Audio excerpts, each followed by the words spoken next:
Students, मेरा नाम है वैभव और आज हम पढ़ेंगे डी एवं एफ ब्लॉक के तत्व का भाग 13। पिछले भाग तक हम भाग 12 देख चुके थे। आज हम 13वें भाग पर दृष्टि डालेंगे और इसे अच्छे से समझेंगे। तो चलिए फिर देर किस बात की है, शुरू करें।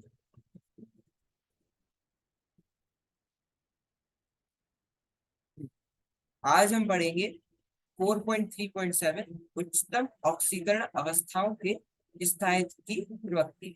ये हमने पिछले भाग में भी थोड़ा सा देखा था। आज हम इसे और अच्छे से देखेंगे। ये आपकी पुस्तक में 4.3.7 में दिया हुआ है, तो एक बार वहां आप इसे अच्छे से पढ़ लें। ठीक है। उच्चतम ऑक्सीकरण अवस्था मतलब जो डी ब्लॉक के तत्व में जो है ऑक्सीकरण अवस्थाएं प्रदर्शित करते हैं, है ना। जैसे कि Mn वगैरह देखो तो यह तो +7 +2 से लेकर +7 तक जाती है। तो ये जो ऑक्सीकरण अवस्था उच्चतम ऑक्सीकरण अवस्था है, इनकी में जो स्थायित्व जो इनकी स्टेबिलिटी है, इस पे हम चर्चा करेंगे। तो चलिए फिर आगे बढ़ते हैं। तो सारणी 4.5 ये हमने पिछले भाग में भी थोड़ी सी देखी देखी थी, लेकिन अभी हम इसे और अच्छे से समझेंगे। तो ये 3D धातुओं के हैलाइड के सूत्र है ना। यहाँ हैलाइड मतलब जो हैलाइड मतलब होते हैं जैसे फ्लोरीन, क्लोरीन, ब्रोमीन, आयोडीन, है ना। ये जो तत्व है ये क्या कहलाते हैं? हैलाइड्स कहलाते हैं, है ना। और इन्हें हम एक्स से दर्शाते हैं। ठीक है।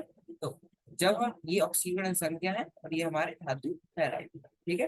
तो जब हम ऑक्सीकरण संख्या +1 से +6 तक जाते हैं तो अलग अलग तत्व अपने अलग अलग प्रकार के कंपाउंड या धातु हैलाइड बनाते हैं। जैसे कि अगर हम टाइटेनियम को देखें तो टाइटेनियम +4 से +2 तक जाता है ना। जैसे TiX4 इसमें इसकी ऑक्सीडेटिव स्थिति +4। ऐसे TiX3 इसमें क्या है +3 और TiX23 इसमें क्या है +2, है ना। TiX23 यहाँ X3 का मतलब है Cl और I, है ना, क्लोरीन और आयोडीन।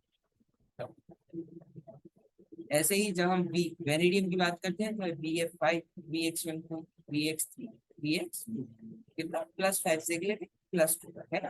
मतलब +5, +4, +3, +2, ये इसकी ऑक्सीकरण अवस्था +5 से लेकर +2 तक जाती है।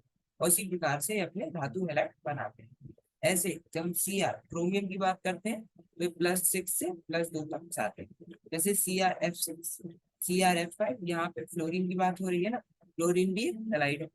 और CrX4, CrX3 और CrX2, है ना। CrF6 और F5 क्यों लिखा? यहाँ पर हमने X क्यों नहीं लिखा? क्योंकि X में पूरे हैलाइड आ जाते हैं ना, जैसे क्लोरीन, क्लोरीन, क्लोरीन। लेकिन जो Cr है वह अपना +6 और +5 का जो ऑक्सीजन अवस्था है वह सिर्फ क्लोरीन के साथ बनाता है।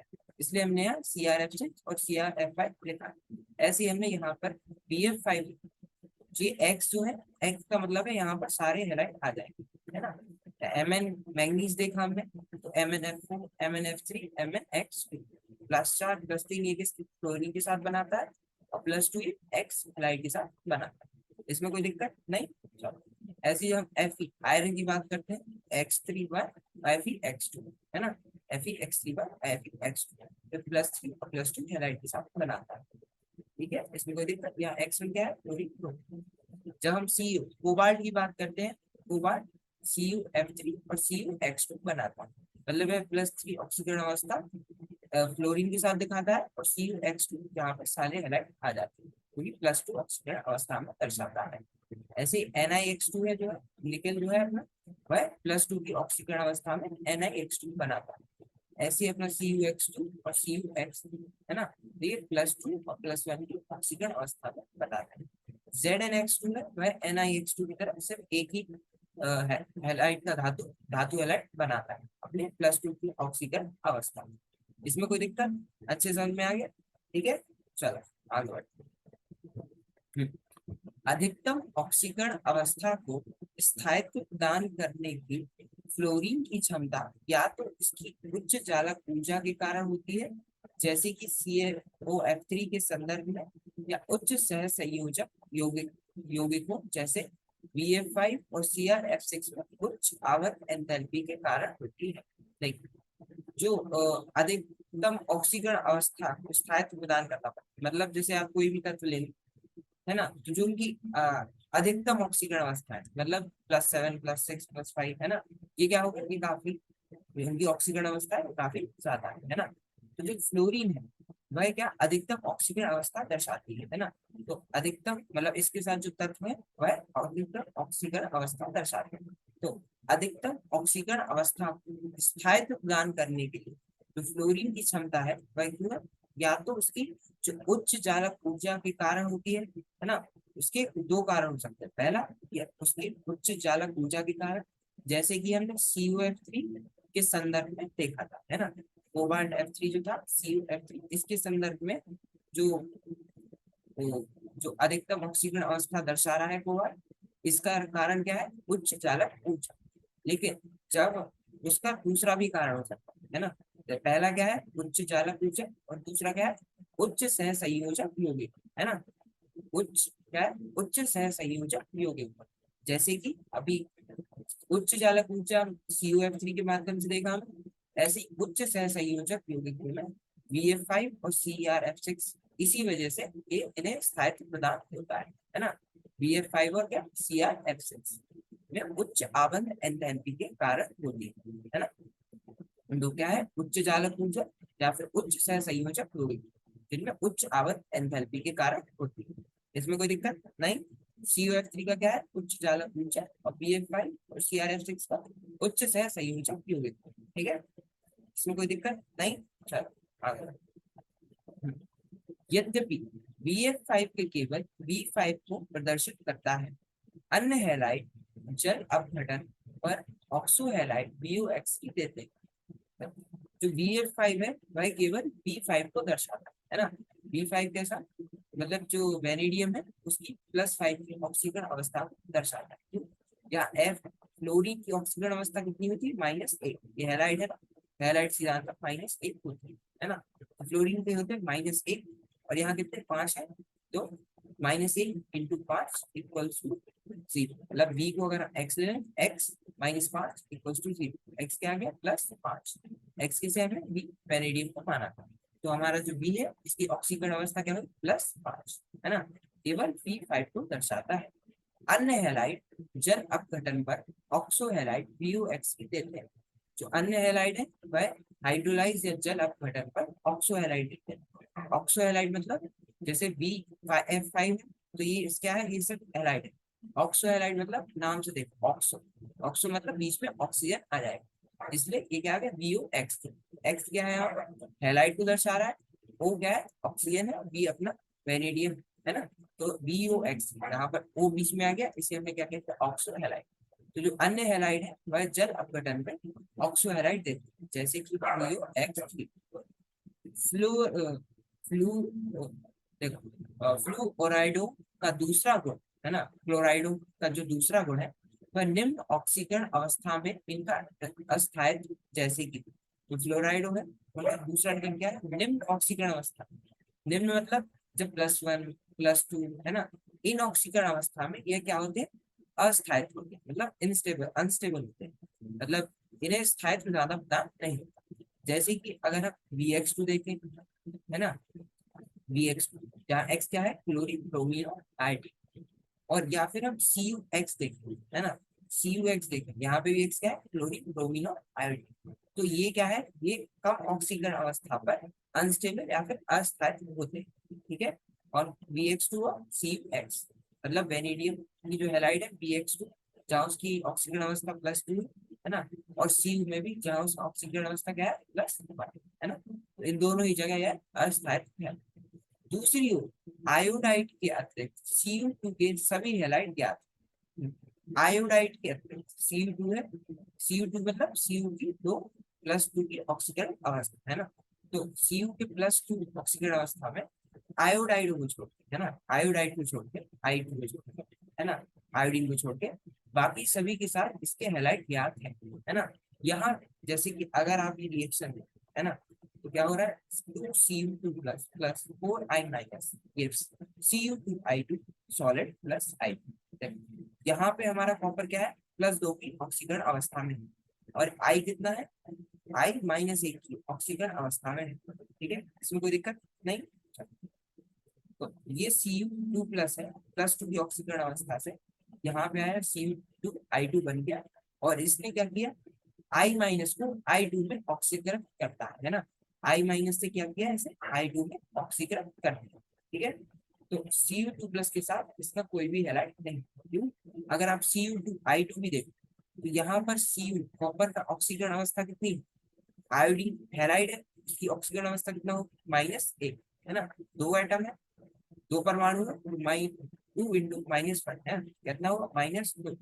अगर Cu को हम x मान और उसके 2 परमाणु हो तो 2x -2 equals to 0, 2x equals to 2 और x इक्वल्स टू 1। मतलब यहाँ x या Cu है, इसकी ऑक्सीकरण अवस्था कितना है, +1 है ना। तो तभी कह रहे हैं जो Cu2 है, इसके आयोडाइड को छोड़ के बाकी सभी के साथ Cu2+ में हैलाइड ज्ञात है। ठीक है, इसमें कोई दिक्कत नहीं। चलो आगे।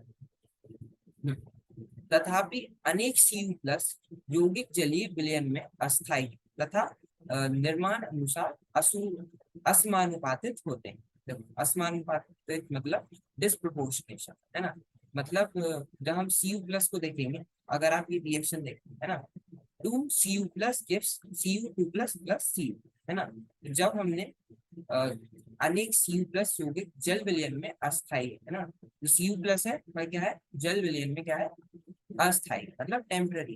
क्यों? क्योंकि अगर आप ये रिएक्शन देखो तो Cu+ gives Cu2+ plus C, तो यहाँ क्या हो रहा है, एक ही तत्व है C कॉपर है ना, तो जब उसका जल जलीय विलयन के बाद वो अपने दो आयन अपने दो तत्वों में टूट गया है ना, एक में उसका ऑक्सीकरण अवस्था है +2 और एक में कितना है, अपनी मूल अवस्था में है ना।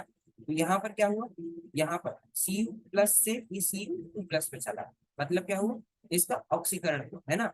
ऑक्सीकरण मतलब एक इलेक्ट्रॉन इसने लिया, जब इसने एक इलेक्ट्रॉन लिया तो Cu+1 से +2 में, मतलब एक इलेक्ट्रॉन दिया है ना।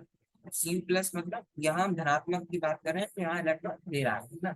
Cu+1 ने जब एक और इलेक्ट्रॉन दिया तो उसमें एक और धनात्मक चार्ज आया, तो Cu+ क्या हो गया, Cu2+ है ना। तो इसका क्या हुआ, ऑक्सीकरण हो गया।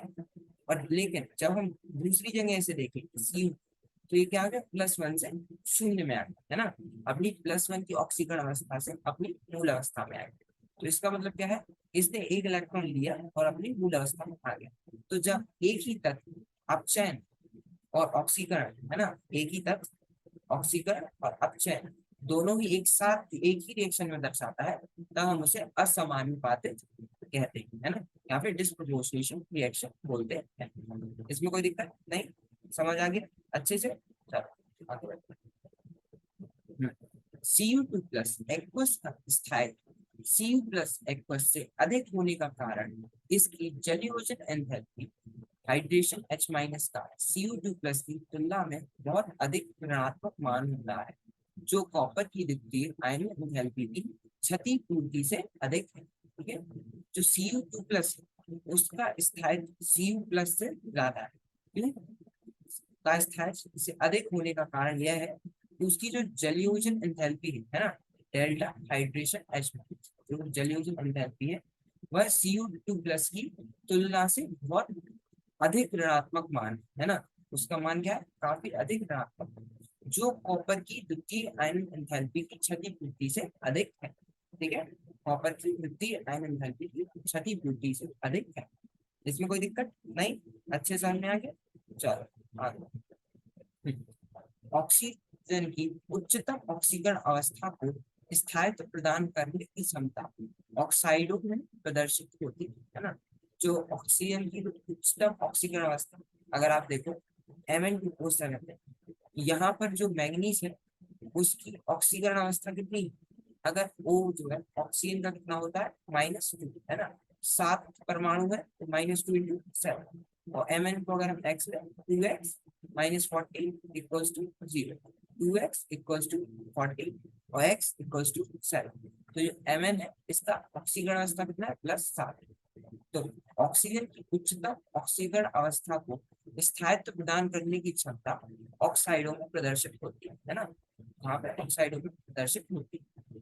ऑक्साइडों में उच्चतम ऑक्सीकरण संख्या उनकी वर्ग संख्या से मेल खाती है, ऑक्साइडों में उनकी उच्चतम ऑक्सीकरण संख्या है वह उनके वर्ग संख्या से मेल खाती है। ठीक है, इसमें कोई दिक्कत नहीं।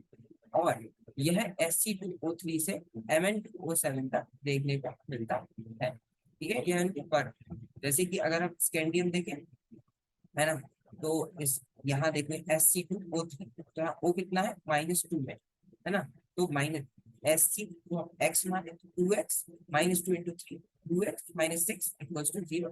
तो x की ऑक्सीकरण अवस्था कितना है, +3, और Sc स्कैंडियम का वर्ग कितना है, 30, है ना, है ना। और जब हम Mn2O7 की बात करते हैं तो यहाँ पे Mn का क्या था, +7, है ना, +7 मतलब सब्ट्रैक्ट, है ना, इसमें कोई दिक्कत नहीं, मतलब +7 मतलब 7 बार, है ना, तो फिर देखने को मिलती है। ठीक है, चलो आगे बढ़ते। सारणी 4.6 3D धातुओं के ऑक्साइड, है ना। तो अभी हम देखते हैं जो धातु है उनके ऑक्साइड। अभी हमने क्या देखे थे, हैलाइड देखे थे, हम क्या देखे, ऑक्साइड, है ना। तो आप अगर देखें +7 से +1, है ना, स्कैंडियम सिर्फ एक ऑक्साइड दे रहा है Fe2O3, और उसमें इसका ऑक्सीकरण अवस्था कितना है, +3, है ना। जब हम टाइटेनियम की बात करते हैं तो यह 3 प्रकार के ऑक्साइड देता है, +4, +3 और +2, PiO2, Ti2O3 और PiO। ठीक है, और जब हम बी वेरिडियम की बात करते हैं तो यह 4 प्रकार के ऑक्साइड देता है अपने +5, +4, +3 और +2 की ऑक्सीकरण अवस्था। क्या है, B2O5, B2O4, B2O3 और B4। यहाँ पे इसके +5, ये +4, +3 और +2, ये इसकी ऑक्सीकरण अवस्था है। ऐसी जब हम क्रोमियम की बात करते हैं तो यह भी +6, +4, +3 और +2 ऑक्सीकरण अवस्था में अपने ऑक्साइड दर्शाता है। ठीक है, कोई दिक्कत नहीं। जब हम Mn की बात करते हैं, अगर आप Mn को देखें तो यह सबसे ज्यादा ऑक्सीकरण अवस्था दिखाता है। देखिए Mn2O7 में Mn की ऑक्सीकरण अवस्था कितनी है, +7, है ना, जो कि अभी तक सबसे ज्यादा है ना। कोई भी तत्व +7 तक नहीं पहुंचे Mn को छोड़, तो Mn +7 तो दिखाता ही है, उसके अतिरिक्त +4, +3, है ना, और +2 भी दर्शाता है। ठीक है, इसमें कोई दिक्कत नहीं। ये जो है Mn3O4, Fe3O4 और CO3O4, ये क्या है, मिश्र ऑक्साइड है। इनके बारे में हम आगे पढ़ेंगे। ऐसे Fe आयरन में Fe2O3, Fe3O4, FeO दर्शाता है। कोबाल्ट में जो है COO+2 में दर्शाता है। ठीक है, कोई दिक्कत नहीं। चलो फिर Ni निकल भी NiO+2 ऑक्सीकरण अवस्था में, और सी कॉपर में CO और CO2O अपने +2 और +1 की ऑक्सीकरण अवस्था में, और Zn जिंक में भी ZnO अपनी +2 ऑक्सीकरण अवस्था में यह धातु दर्शाता है। क्या है, Zn। ठीक है, तो इसमें कोई दिक्कत नहीं। चलो आगे बढ़ते हैं। आज के लिए हम इतना ही रखते हैं। आज हमने उच्चतम ऑक्सीकरण अवस्थाओं के स्थायित्व प्रयुक्तियों को अच्छे से पढ़ा। ठीक है, बाकी अगली कक्षा में हम इसे खत्म करेंगे, उच्चतम ऑक्सीकरण अवस्थाओं की स्थायित्व की प्रवृत्तियों को। उसके बाद हम उदाहरण नंबर 4.5 देखेंगे। उसके बाद हम रासायनिक अभिक्रियाशीलता एवं E- मार्ग पर चर्चा करेंगे, जो आपकी पुस्तक में 4.3.8 पर दिया हुआ है। ठीक है, आज के लिए इतना ही। धन्यवाद, थैंक यू, मिलते हैं अगली कक्षा में।